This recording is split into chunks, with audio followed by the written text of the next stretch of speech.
Live mula sa CLTV 36 Studio. CLTV 36 News. Maya Pabengi, Pampanga, magandang gabi, Central Luzon. Ako po si JM De Jesus at oras na para sa mga maiinit na balitang Central Luzon ngayong Miyerkules, August 27. Potensyal ng mga MSME sa Central Luzon, hinahasa ng mga programa ng DTI. Rice importation, hawak pa rin ng pribadong sektor. DA nanawagang ibalik ang ilang regulatory functions sa NFA. Pagiging component city ng Guagua, isinusulong ng LGU.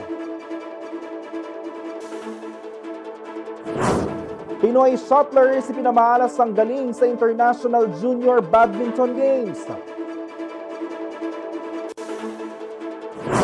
At kinatisin ng Hyundai Kona, the stylish subcompact SUV built for the urban adventure.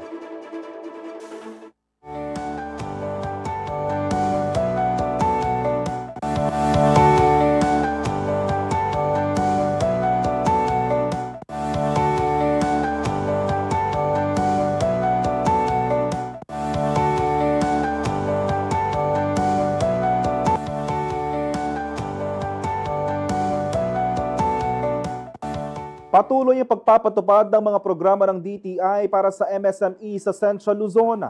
Sa Pampanga, makikita ang potensyal ng mga micro at small enterprises na maging mas handa sa mga kompetisyon at makasabay sa pagbabago ng merkado. Magbabalita si Lizen Morten. Pagkain ang negosyong napiling tahakin ng entrepreneur na si Marsikat mula City of San Fernando, Pampanga matapos magretiro bilang hotelier sa loob ng 17 taon. Dahil sa lumalaking demand ng kanyang dati small business, sumangguni si Sikat sa Department of Trade and Industry o DTI para iparehistro ang kanyang selfie cake business. Dito naimbitahan din siyang sumailalim sa Micro Enterprise Coaching and Mentoring Program ng ahensya.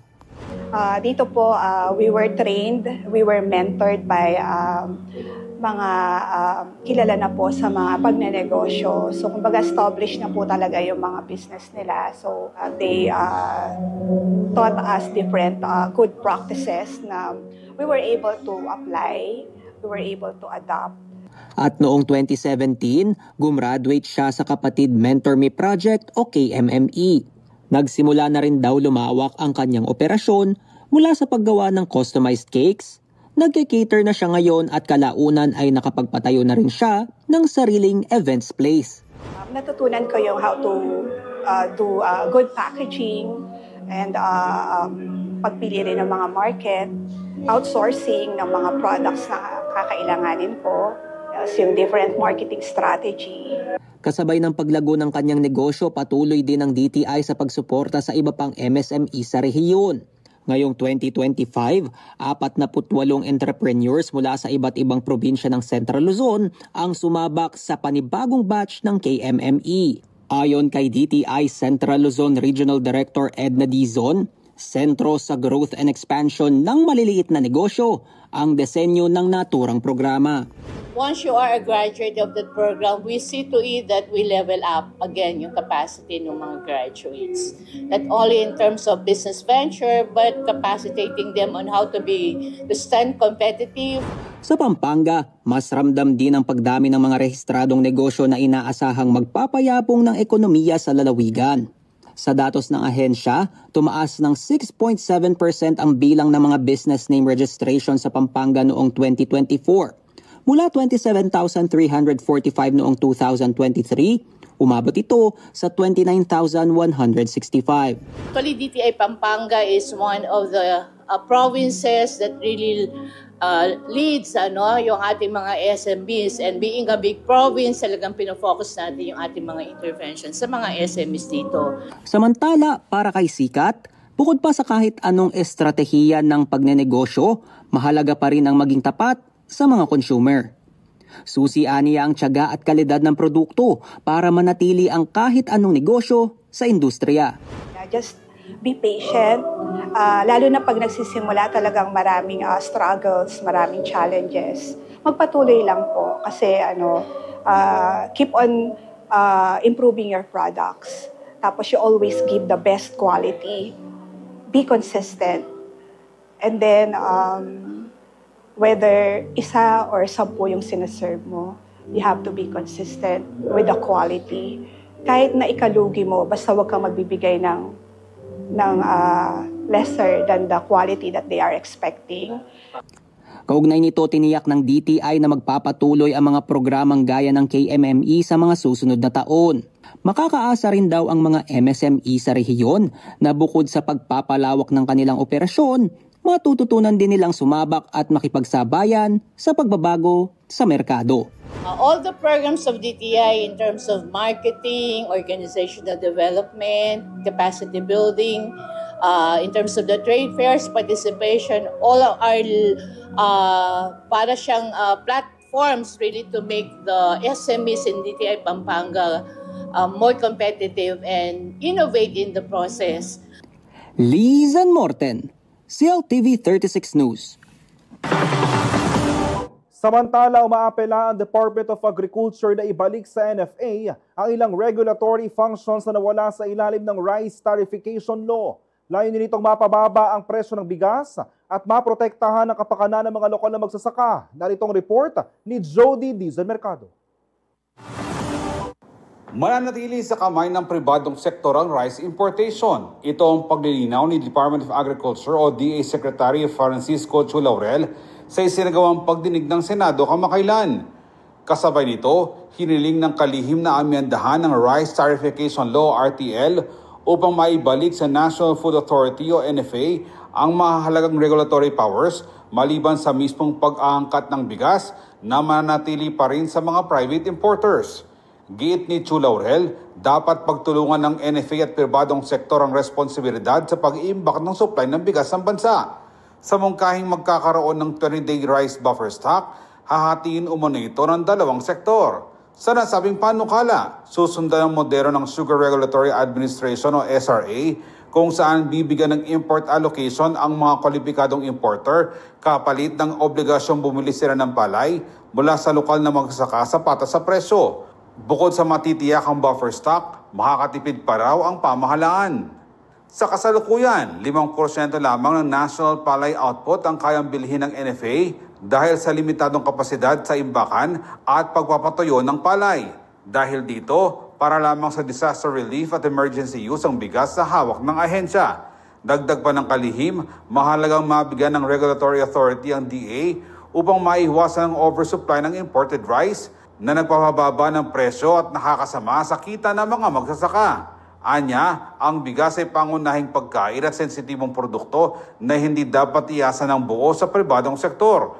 Kung kinakailangan, maaaring gamitin ng attached corporations ng DA gaya ng Food Terminal Incorporated at Planters Products Incorporated para mangasiwa ng rice importation para sa pamahalaan. Layunin ng mga panukala ng kagawaran na magkaroon ng balanse sa pagitan ng pagkakaroon ng abot kayang presyo ng bigas para sa mga mamimili habang sabay na pinoprotektahan ang kabuhayan ng mga Pilipinong magsasaka. Ako si Jody Dizon Mercado para sa CLTV 36 News. Muling nagpapaalala ang Cybercrime Investigation and Coordinating Center o CICC sa publiko laban sa mga kumakalat na scam text messages na naglalaman ng mapanlinlang na links na layong nakawin ng personal at financial information ng mga tao. Ayon kay CICC USEC Aboy Paraiso, ipinagbabawal na ng NTC ang pagpapadala ng text messages na may kasamang links. Ito ay upang maiwasan ang pag-redirect sa mga peking website na ginagaya mga bangko at e-wallet services gaya ng GCash at Maya. Paliwanag ng opisyal, ginagamit ng mga scammer ang pangalan ng mga kanilang kumpanya upang magbuhang lehitimo ang kanilang mensahe. Pinapayuhan ng CICC ang publiko na huwag kailanman mag-click ng anumang link na natatanggap mula sa mga kahina-hinalang sender. Sa halip, dapat tiyaking beripikado ang mensahe sa pamamagitan ng official website o customer service hotline ng isang kumpanya. Hinikayat din ng ahensya ang agarang pag-uulat ng mga scam text sa kanilang 24/7 Interagency Response Center hotline na 1326 o sa email na report@cicc.gov.ph upang agad na maaksyonan at maiwasan ang pagdami pa ng mga mabibiktima.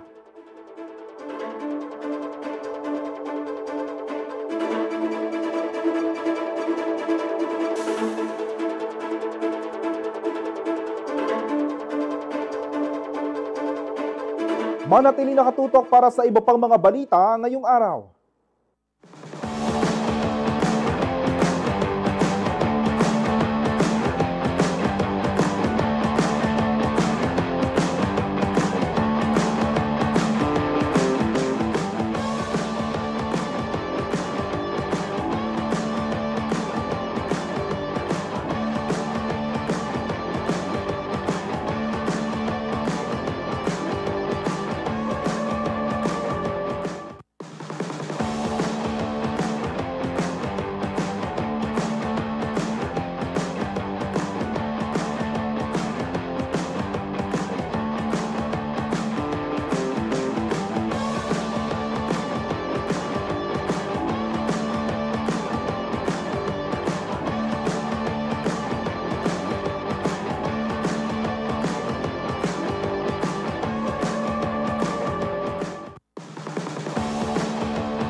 Nagbabalik ang CLTV 36 News. Maraming Pilipinong suportado ang mga hakbang upang igiit ang karapatan ng bansa sa West Philippine Sea ayon sa Okta Research. Kaya naman lalo para magpupursigi ang gobyerno sa mga hakbang na kanilang ginagawa kasama na ang pagbibigay diin sa 2016 arbitral ruling. Narito pong report. Naniniwala si Department of National Defense o DND Secretary Gilbert Chodoro Jr. na malinaw ang resulta ng isinagawang Okta Research Survey na matatag at hindi natitinag na paninindigan ng mga Pinoy laban sa umunoy influence operations ng China. Ayon sa kalihim, nagpapakita ito na lumalawak ang kamalayan ng taong bayan sa mga usaping may kinalaman sa West Philippine Sea o WPS. Batay sa resulta ng tugon ng masa survey ng Okta, na isinagawa noong July 12 to 17, 2025 sa pamamagitan ng in-person interviews sa 1,200 respondents. 85% ng mga Pilipino ang walang tiwala sa China, 76% naman ang mariing sumusuporta sa pagpapahayag ng karapatang pandagat ng bansa sa WPS. Sa pag-aaral ng Okta, nag-ugat manong kawalan ng tiwala ng mamamayan sa China dahil sa agresibong aksyon nito sa mga mangingisda at Philippine authorities sa mga karagatang sakop pa rin ng Pilipinas. Sinabi ni Chodoro na indikasyon ng resulta ng survey sa pagtanggap ng publiko sa patuloy na pagsisikap ng pamahalaan na ipagtanggol ang karapatan ng bansa at panatilihin ang umiiral na rules-based international policies, partikular ang 2016 arbitral ruling.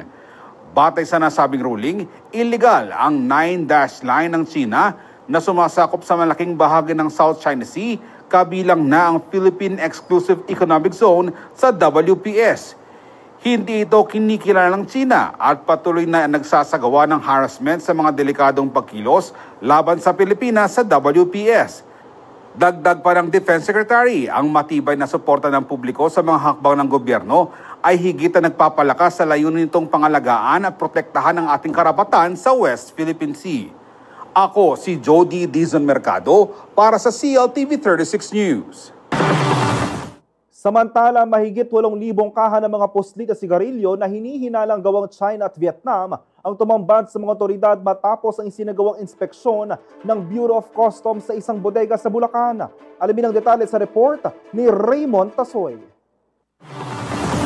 Nabisto ng Bureau of Customs o BOC ang umunay iligal na mga sigarilyo na may Chinese at Vietnamese markings sa isang warehouse sa Plaridel, Bulacan nitong Miyerkules, August 27. Ayon kay BOC Commissioner Ariel Nepomuceno, nagsagawa ang kanilang tanggapan ng inspeksyon sa naturang lugar sa bisa ng Letter of Authority.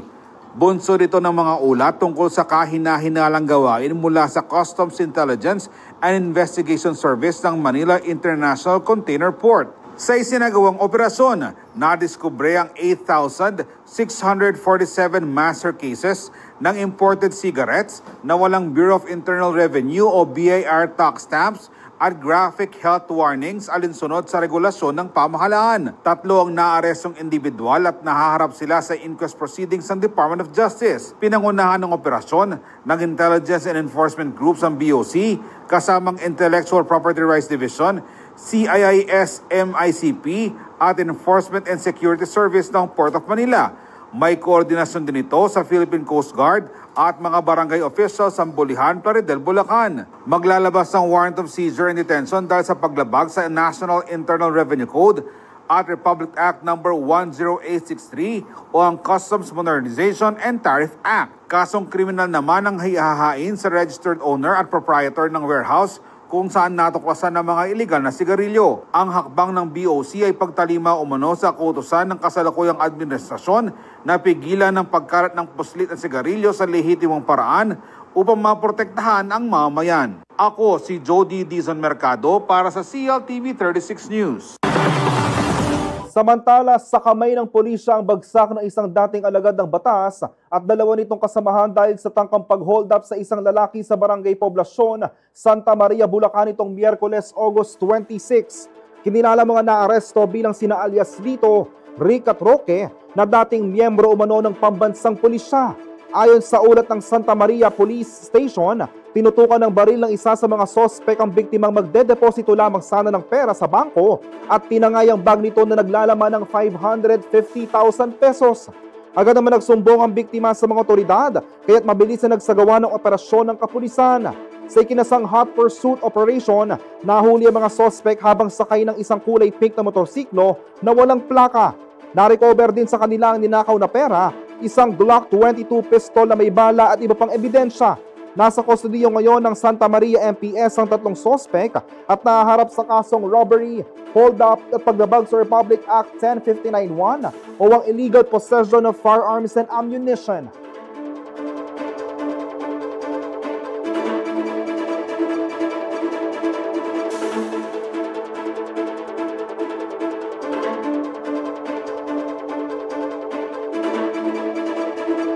Manatiling nakatutok para sa iba pang mga balita ngayong araw.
Nagbabalik ang CLTV 36 News. Isang executive order ang nilabas ni Mayor Anthony Torres ng Guagua, Pampanga para bumuo ng technical working group na tututok sa conversion ng nasabing bayan patungong Component City.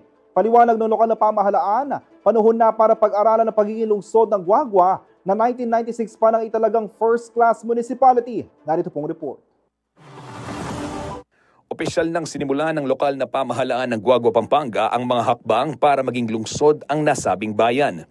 Sa bisa ng Executive Order No. 2025-037 ni Mayor Anthony Torres, bubuo ng Technical Working Group o TWG na tututok sa conversion ng Guagua mula sa isang first-class municipality patungong Component City. Nakasaad din sa EO na may petsang August 19, 2025 na magsisilbing chairperson ng TWG si Torres habang si Vice Mayor Benjamin Lim naman ang co-chairperson. Si Elsa Pantino ng Municipal Planning and Development Office ang uupong vice chairperson. Kabilang din sa grupo ang department heads at iba pang opisyal ng bayan. Mayroon ding itinalagang advisory members na kinabibilangan ni dating Pangulo at ngayon Pampanga 2nd District Representative Gloria Macapagal Arroyo. Kasama sa mga tungkulin ng TWG ang pagtitiyak na kwalipikado ang Guagua na maging lungsod, paghahanda ng mga legislative measures, technical documentation, public consultations, paghahanda para sa plebisito katuwang ang COMELEC, transition planning at iba pa. Batay sa Local Government Code of the Philippines, kwalipikado ang isang bayan na maging component city kung mayroon itong 500 million pesos na annual income o 100 million sa dalawang magkasunod na taon, 150,000 na populasyon at land area na hindi bababa sa 100 square kilometers. Ayon sa Guagua LGU, umabot na sa 571,379,476 pesos ang budget ng bayan nitong second quarter ng 2025 habang higit 493 million naman noong 2024. May sukat na 12,579 square kilometers ang naturang bayan at may populasyon na 137,948 batay na rin sa 2024 census. Ayon pa sa LGU, posibleng maabot ang required population sa 2030. Taong 1996 pa nang maitalagang first-class municipality ang Guagua, kasabay ng Lubao, gayon din ang San Fernando at Mabalacat, na pawang mga component city na ngayon.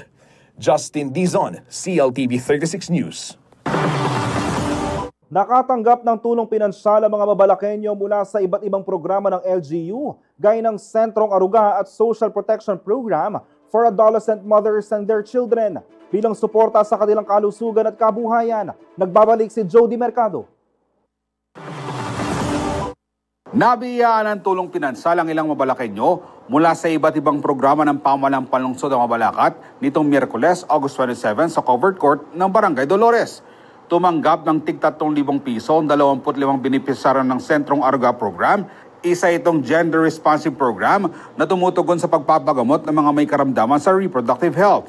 Kabilang dito ang tulong para sa mga may breast, testicular at cervical cancers, benign prostatic hyperplasia o BPH at polycystic ovarian syndrome o PCOS. Samantala, nasa 75 individual naman ang natulungan sa pamamagitan ng Social Protection Program for Adolescent Mothers and Their Children o SPAMC. Nagkakahalaga rin ng 3,000 piso ang pinansal na ayuda na natanggap ng mga kabataang benepisyaryo. Layo rin ng SPAMC na suportahan ng mga nasa edad 10 hanggang 17 taong gulang na nahaharap sa hamon ng maagang pagbubuntis. Hatid nito ang komprehensibong tulong kabilang ang psychosocial counseling, livelihood at educational services, social pension at referral sa iba pang serbisyo para mapalawak ang kanilang kakayahan bilang mga ina. Sa kabuuan, nasa 300,000 pisong naipaabot sa mga benepisyaryo ng mga health at social programs ng Mabalacat City LGU katuwang ang sangguniang panlungsod. Ako si Jody Dizon Mercado para sa CLTV 36 News. Ipinamalas ng mga batang Pinoy shuttlers ang kanilang galing sa 2025 Yonex Sunrise NAS Junior Badminton Friendship Games na ginanap sa National Academy of Sports sa New Clark City, Tarlac nitong Martes, August 26. Nagtagisan ng mga kabataan sa National Age Group Tournament mula under 11 hanggang under 19 divisions. Tampok ang 5 medal events, singles at doubles para sa boys at girls at mixed doubles. Bukod dito, Naging highlight din ng Friendship Games kung saan nakaharap ng mga top junior players sa Pilipinas sa Under 17 at Under 19 divisions sa kanilang mga kaedad mula China, Thailand, Malaysia, Hong Kong at Japan. Ipinakita ng mga Pinoy ang kanilang bilis, dedikasyon at fighting spirit habang nakakuha ng mahalagang aral mula sa pakikipaglaro sa mga matitinding international opponents. Samantala, kinatawan naman ni Department of Education Region 3 Director Ronnie Malyari si Secretary Sonny Angara sa awarding ceremony sa naturang laro.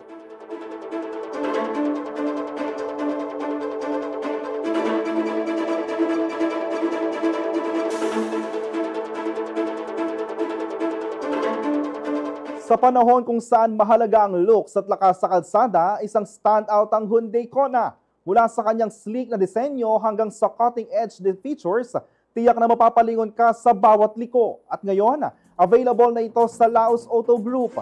Kaya't mas madali na makuha ang SUV na ideal sa lifestyle ng mga millennial drivers at city adventurers. Alamin kung bakit ang Hyundai Kona ang next favorite mo on the road.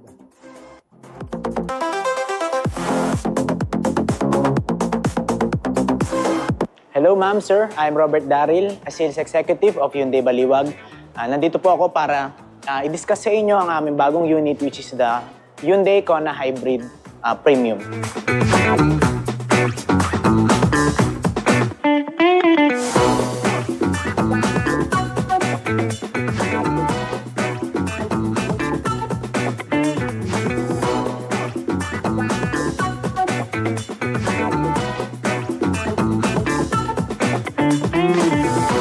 Si Kona Hybrid Premium, kung mapapansin po natin, medyo futuristic yung kanyang approach. So mapapansin po natin sa kanyang hood, meron na po siyang mga character lines. Then, yung ating signature logo, which is yung Hyundai, naka-automatic na din po siya na grill na pag binuksan natin yung unit, pagka push start button po natin, mag-o-open na po yung kanyang grill. So depende na lang po sa takbo ng unit, yung pagkakabukas niya po. Then, naka-LED na po siya na ilaw. Then, hindi po sequential yung kanyang signal lights. Then, nandito na din po yung ating mga sensors. Then, yung kanyang camera. Para po dun sa ating ADAS. So, ito po yung kanyang engine. Kung mapapansin po natin, meron po siyang 1.6 na gasoline type engine. Then, hybrid nga po siya. Ito po yung kanyang electric motor. So, kung mapapansin po natin, nag-iisang part lang po yung merong orange. So, yung merong orange po is wag po nating hahawakan. Tanging mga high voltage technicians lang po ang pwedeng humawak dito. So, nakalagay naman na po dito yung logo ng high voltage technician na pwedeng humawak po sa mismong naka-indicate na kulay orange. Then, andito po yung ating coolant reservoir, ating brake fluid. Then, kapag po na-discharge ang ating unit, andito po yung ating positive na mechanism. Ang kanyang suspension po is naka-MacPherson strut. Then, naka two-tone alloy wheels na po siya, 18 inches. Then, ang kanyang ground clearance po is 200 millimeters. Sa kanya pong side mirror, mapapansin po natin, meron na siyang signal light. And then, meron na po siyang assistance na camera. Then, naka-smart entry na rin po siya. Sa likod na part po ng ating sasakyan, meron na rin po siyang brake lights. Mapapansin po natin ang ating signature logo ng Hyundai na nakalagay na po yung ating variant ng Kona. And then, ang ating pong assistive na parking reverse camera. Mapapansin po natin, may mga bilog po siya, which is yung ating mga sensors po. Para po sa ating rear end trunks, naka-powered tailgate na po siya. Mapapansin po natin, maluwag po ang ating pwedeng paglagyan. Pwede po siya maglagay ng balikbayan box, tsaka po isang luggage dito. Para po sa ating driver side, kung mapapansin po natin, meron tayong mga buttons dito. Ito po is para sa windows po natin, sa harap at saka sa likod. And then, ito pong ating left and right, para po siya sa ating side mirror adjustment po siya. Then, gawa po siya sa durable plastic. Ang atin naman pong seats is leather. Meron na rin po siyang 8-way na automatic. Pipindutin lang po natin siya palikod para po sa ating seat adjustments, paharap. And then, para po sa ating likod, kung ano po ang ating driving habit, pwede po natin pindutin paharap or palikod po. Para po sa ating Kona Hybrid Premium, meron po siyang 5-seater. Para din po sa ating steering wheel, naka-tilt and telescopic na po siya. So, depende po sa ating preferred kung paano po natin gusto siyang imaneho. So, if ever po na gusto natin na nakababa, or if ever na gusto natin na nakataas. Para po sa ating transmission, so mapapansin po natin, ang kanyang shifter is naka-shift by wire na column type. So kapag gusto natin siyang i-drive, turn lang po natin, reverse, and then park po. Naka-paddle shifter na rin po siya. Sa ating infotainment, meron po tayong 12.3 na LCD, touchscreen po siya. So naka-Android Auto na rin po siya and Apple CarPlay. Then mapapansin po natin sa ating mga buttons, andito po yung hazard, adjust ng volume, then ito po yung sa ating adjust po ng ating temperature. Then ang ating aircon sa rear at saka sa front. Then wireless charging na rin po siya. Meron na rin po siya mga cup holders, so if ever po na bumili tayo ng mga drinks, ito po, pwede natin siya paglagyan. Then sa ating armrest, pwede rin po tayong maglagay ng mga gamit natin dito. Pwede po siyang tanggalin, pwede po siyang ibalik. So, at alam nyo ba, na ang Hyundai Kona Hybrid Premium ay naka-push start button. So, brake lang po natin, then pindutin natin yung ating push start button. Mag-open na po yung ating makina. Ang ating pong Hyundai Kona Hybrid Premium ay nagkakahalaga po na 1,688,000. Ating pong promo down payment sa ngayon ay 150,000 na may monthly po for 5 years na 34,956. So sa inclusions po nun, meron na po tayong free spare key, free tint, free chattel mortgage, 3 years LTO registration, 1 year free na insurance, premium na rin po yun.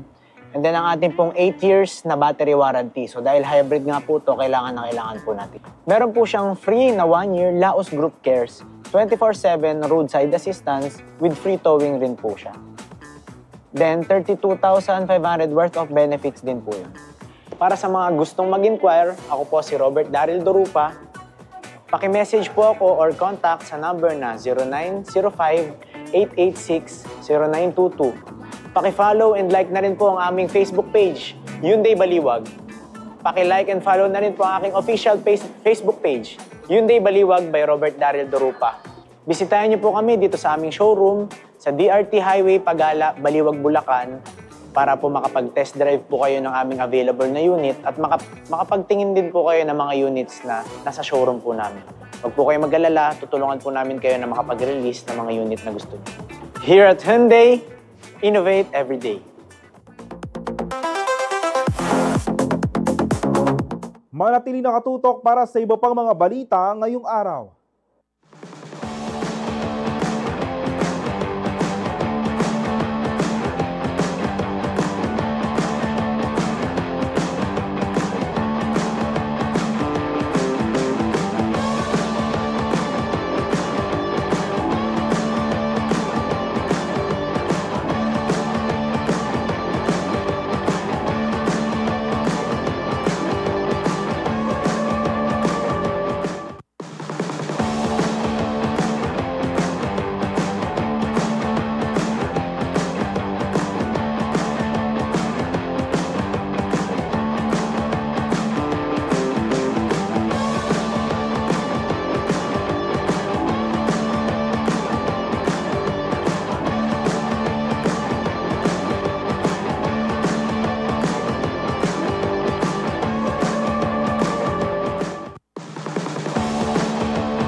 Nagbabalik ang CLTV 36 News. May nakalatag na mga programa ang Department of Agriculture para matulungan ng mga magsasaka na posibleng maapektuhan ng mga pag-ulan.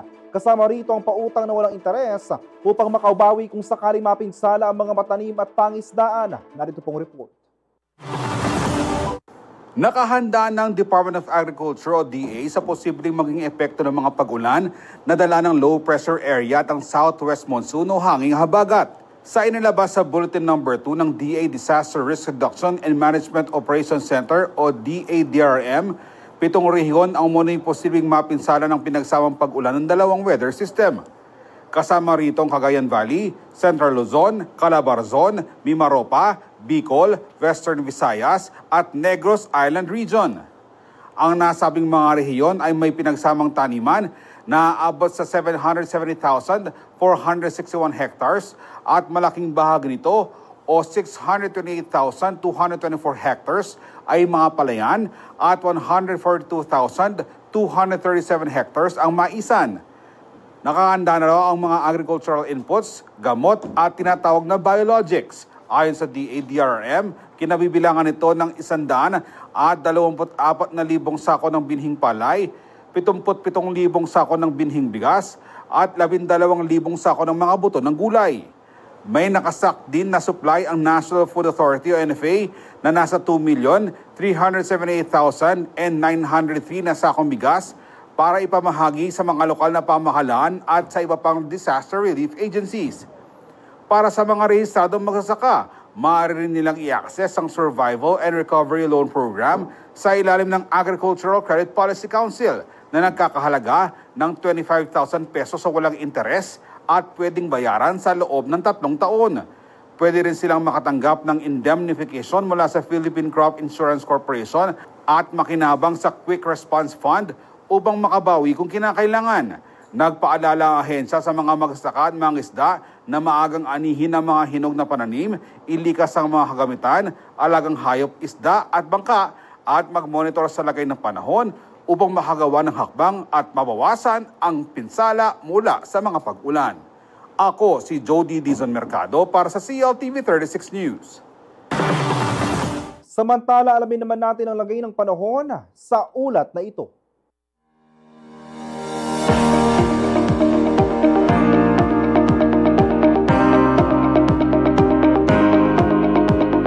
August 27, 2025. Kaninang alas 3 ng hapon, ang LPA o Low Pressure Area ay namataan sa may 312 kilometers kanluran ng Dagupan City, Pangasinan.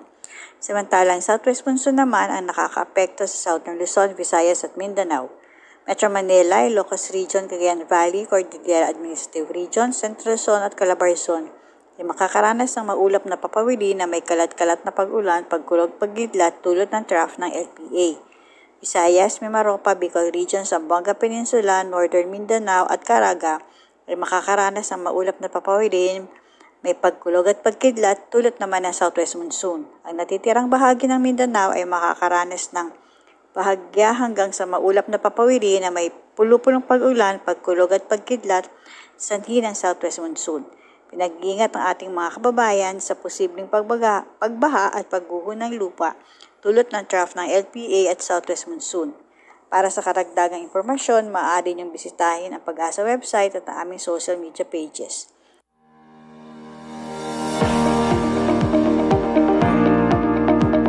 At yan ang mga balitang nakalap ng CLTV 36 News. Para sa karagdagang detalye, maaari niyong i-follow ang aming social media pages.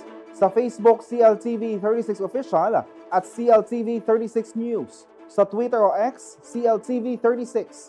Sa Instagram, CLTV 36 Official.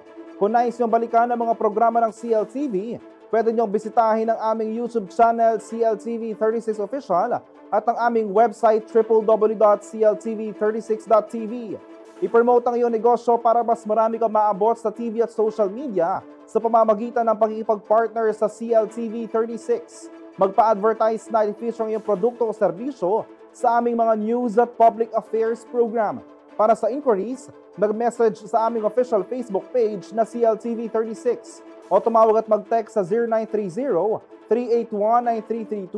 o 0918-854-2357. Ulitin ko po, 0930-381-9332 o 0918-854-2357. Mapapanood din ang mga programa ng CLTV nationwide via Signal Channel 115 at sa ating 38 cable partners. Kasama ang buong pwersa ng CLTV News and Current Affairs, ako po si JM De Jesus. Maraming salamat po.